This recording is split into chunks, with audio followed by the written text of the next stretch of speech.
Imagine a small island with almost nothing to its name. No oil, no gold, not even a lot of land. Yet today, it's one of the richest places on Earth. Singapore did this in just one generation. Now, is this a miracle? Or is there a secret recipe that other countries can follow? Hold that thought as we dive into how Singapore turned its luck around and became a big deal in the global economy. Past. In the 1960s, Singapore was far from the economic powerhouse it is today. Imagine a place with a GDP per capita of less than $320. That's how poor Singapore was. It was a struggling city-state with a future that seemed anything but promising. But even after gaining independence from Malaysia in 1965, Singapore faced a host of challenges. Unemployment was high, with many of its 3 million people out of work. More than 2/3 of the population lived in slums and squatter settlements on the outskirts of the city. The country was sandwiched between two large and unfriendly states, Malaysia and Indonesia, and lacked essential resources like sanitation, proper infrastructure, and even an adequate water supply. Lee Kuan Yew, Singapore's first prime minister, tried to get international help to kickstart development, but no one was listening. Singapore was left to fend for itself. So what did they do? They looked at their problems and came up with solutions that were out of the box. During colonial times, Singapore's economy was all about trade, but it wasn't creating new jobs. So the leaders decided to focus on industrialization, especially in labor-intensive industries. But there was a problem. Singapore had no industrial background. Most of its working people were in trade and services, not manufacturing. They had to start from scratch. So, as we've seen, Singapore's journey from a struggling nation to a global powerhouse is nothing short of miraculous. But what sets Singapore apart from other countries that have also faced hardships? Why has Singapore been able to transform itself so dramatically when others have not? Why it's unique? What sets Singapore apart is a mix of factors that you can't easily find anywhere else. The tiny island is right at the crossroads of major sea routes that connect different parts of the world. It's like the meeting point for most ships coming from Asia, Europe, and the Middle East. This makes Singapore a natural hub to stop, refuel, and do business. But it's not just about being a pit stop for ships. Singapore's ports are world-class. They have deep waters that can accommodate huge ships, and the logistics are top-notch. Everything runs like clockwork. So it's not just a convenient location, but also an efficient one. Businesses know that sending their ships to Singapore means things will be handled quickly and smoothly. But location alone doesn't make Singapore rich. Singapore's government also has a knack for creating a stable environment that businesses love. One way they do this is by having super strict rules against bad stuff like drug trading and corruption. If you're caught doing these things in Singapore, you're in big trouble. This sends a clear message: Singapore is a safe place to do business. But it's not just about keeping crime low. The government also keeps a close eye on labor unions. You might think that's a bit much, but it's actually really smart. By making sure that labor unions are on the same page as businesses, the government avoids strikes and other disruptions that could scare away investors. And guess what? This approach works like a charm. Singapore is a magnet for international investors.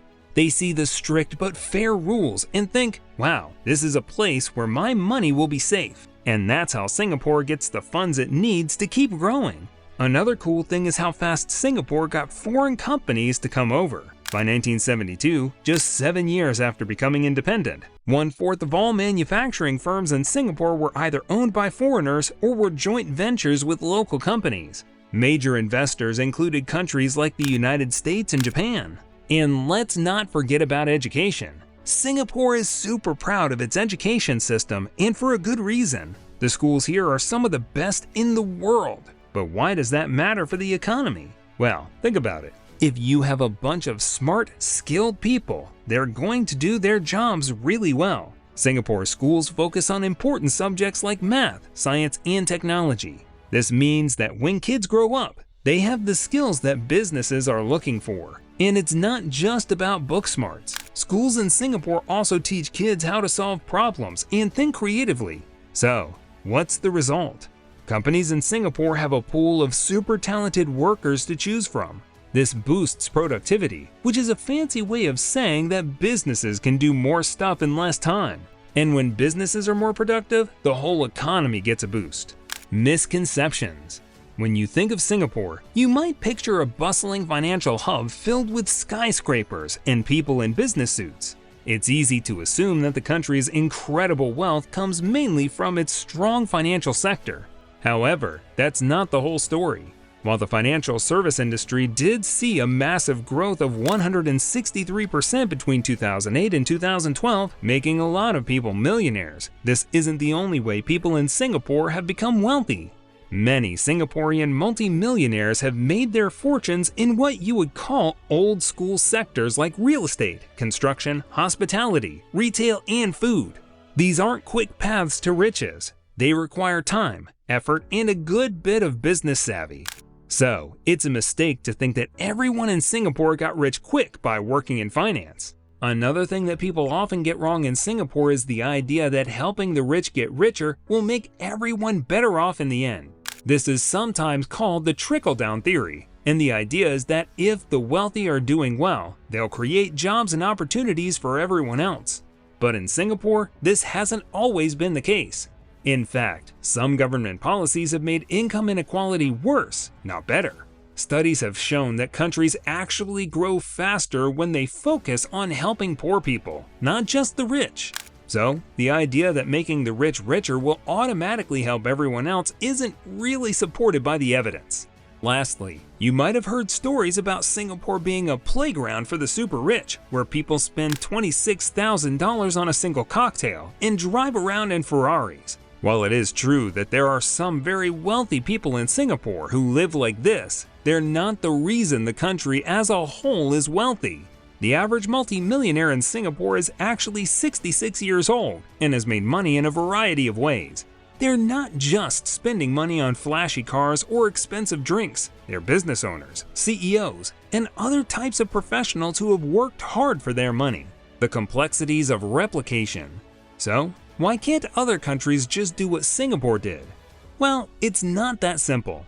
The conditions that led to Singapore's rise are incredibly complex and deeply rooted in the country's unique circumstances.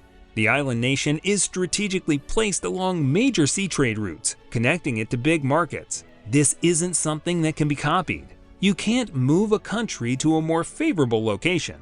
Then there's the political aspect. Singapore has had a stable government since its independence. This stability isn't just about having the same party in power for years. It's about a government that can make quick decisions without getting bogged down in endless debates. For instance, Singaporean citizens must allocate a fifth of their income to a government retirement fund, a concept unthinkable in countries emphasizing individual financial autonomy. The government also dictates residential locations, aiming to uphold racial diversity in neighborhoods. It sounds controversial, but it's been effective in Singapore in preventing the formation of radical enclaves. Furthermore, the government possesses the authority to relocate people from traditional residences to high-rise buildings, optimizing scarce land resources. Though met with initial resistance, this move facilitated Singapore's swift modernization. If you liked the video, please consider subscribing and sharing so we can keep bringing more content like this. See you next time.